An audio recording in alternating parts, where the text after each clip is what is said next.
Dexter is a tropical storm and moving away from the U.S. this morning. What other interesting weather will there be today, August 4th, 2025? Well, there's two other areas to watch in the tropical Atlantic. A tropical wave is forecast to move off the African coast today. This could become a tropical depression. Lots of time to watch this. And closer, an area of low pressure is forecast to form here this week. It gets a 30% chance of development.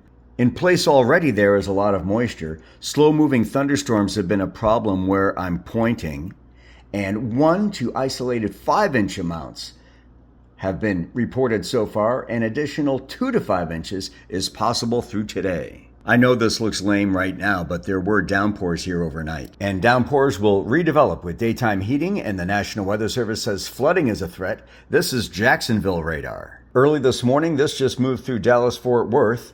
There were wind gusts over 30 miles an hour with these storms, this in advance of some of the heat returning. And as that heat builds, more thunderstorms will fire today for the northern high plains into Montana. And really hot in the deserts, highs in Phoenix today to 111, and that's the coolest day of the work week. Windy and dry in Utah, red flag warnings there. In a few seconds, I'll show you the extremes across the country. I like watching interesting weather. I taught myself some computer coding and made this, TheWeatherObserver. Here are the extremes across the country, highest and lowest temperature and strongest wind gust.